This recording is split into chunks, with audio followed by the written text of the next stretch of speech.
Si l'actualité était un vase brisé, ce serait lui qui recollerait les morceaux. Martino. Le choix des connaisseurs.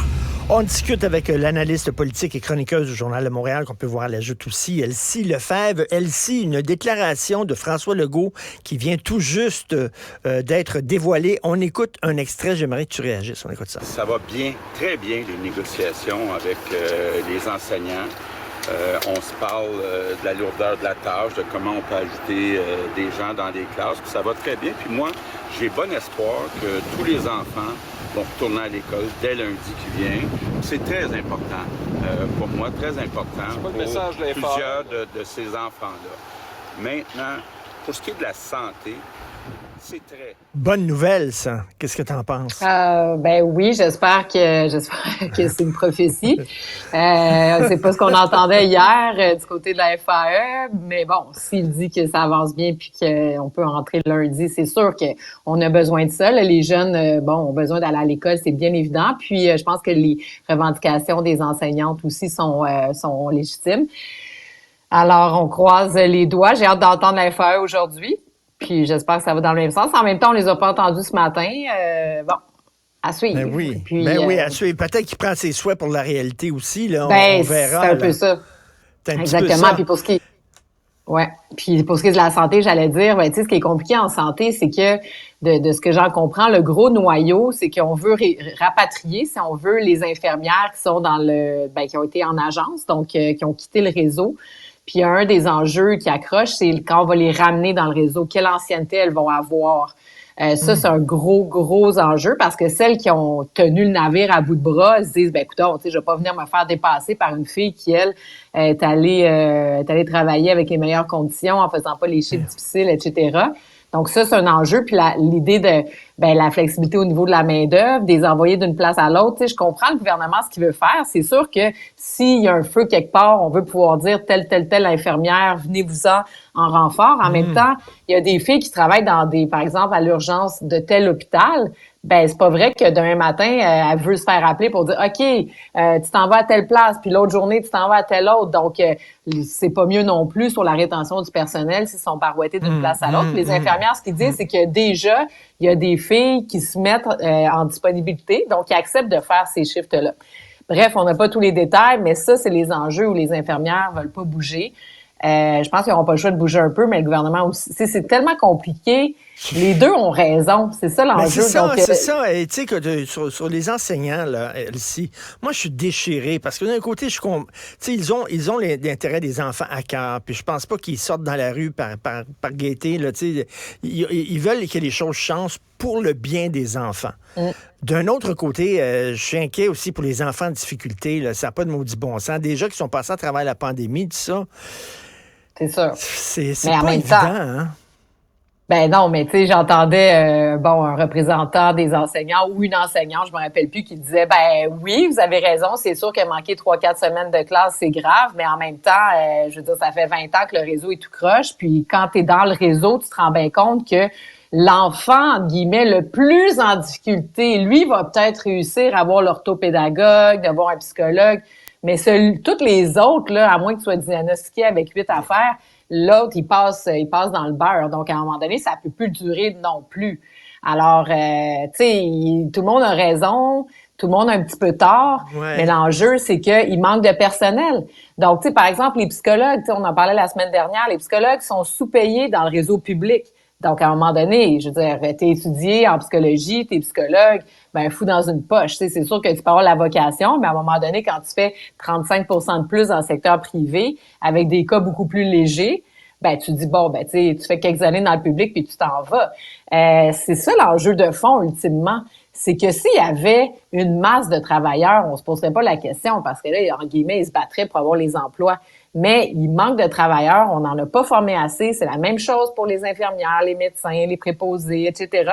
Donc, l'enjeu est là. Puis les salaires, l'Institut de la statistique du Québec l'a démontré, les salaires sont sous, c'est un 15% de moins. Là. Même quand on calcule les pensions, puis etc., sont 15% en dessous.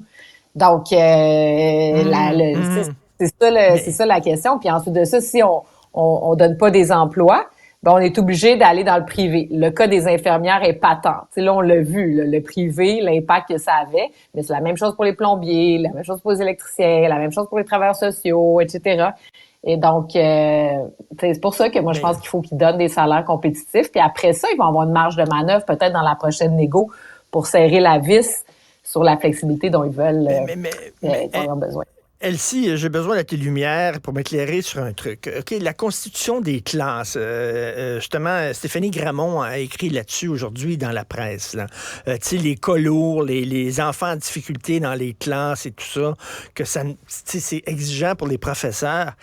Je suis plus vieux que toi. Je sais pas, toi, si tu as vécu ça, mais à mon époque, il y avait des classes allégées, des classes régulières et des classes enrichies, tu sais. Puis on disait, oh non, ça n'a pas de bon sens parce que ça stigmatise des enfants en difficulté dans les classes allégées. On disait, toi, t'es dans la classe allégée, tout ça. Mais en même temps, tu sais, prendre un enfant qui est en difficulté puis le mettre avec des enfants qui performent bien, l'enfant en difficulté se sent encore pire.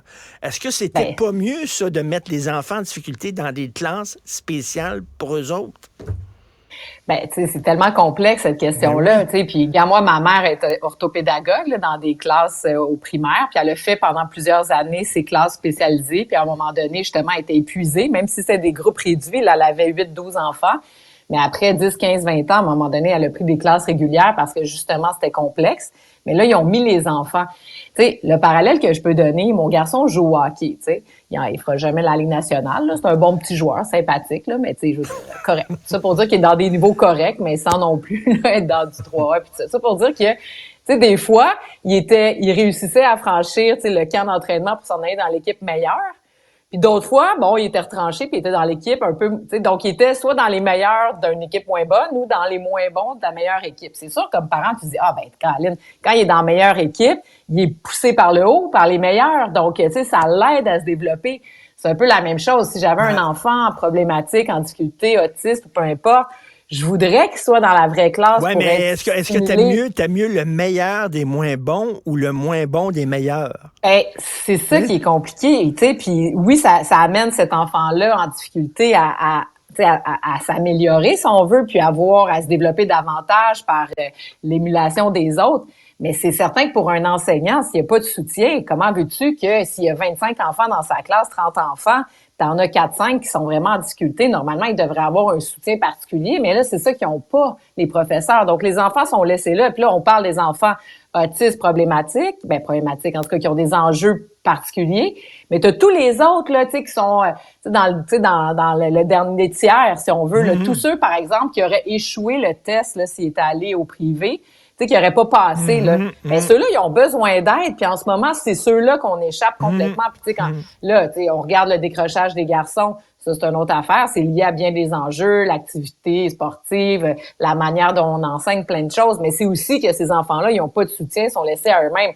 Donc, tu sais, moi, quand je regarde, c'est sûr que je suis attristée que les enfants manquent de l'école, sauf qu'en même temps, de l'autre bord, on est aussi bien de faire un genre de pause, là, pour essayer d'améliorer les choses parce qu'on frappe dans un mur en ce moment. Puis l'école publique, c'est rendu, sérieusement.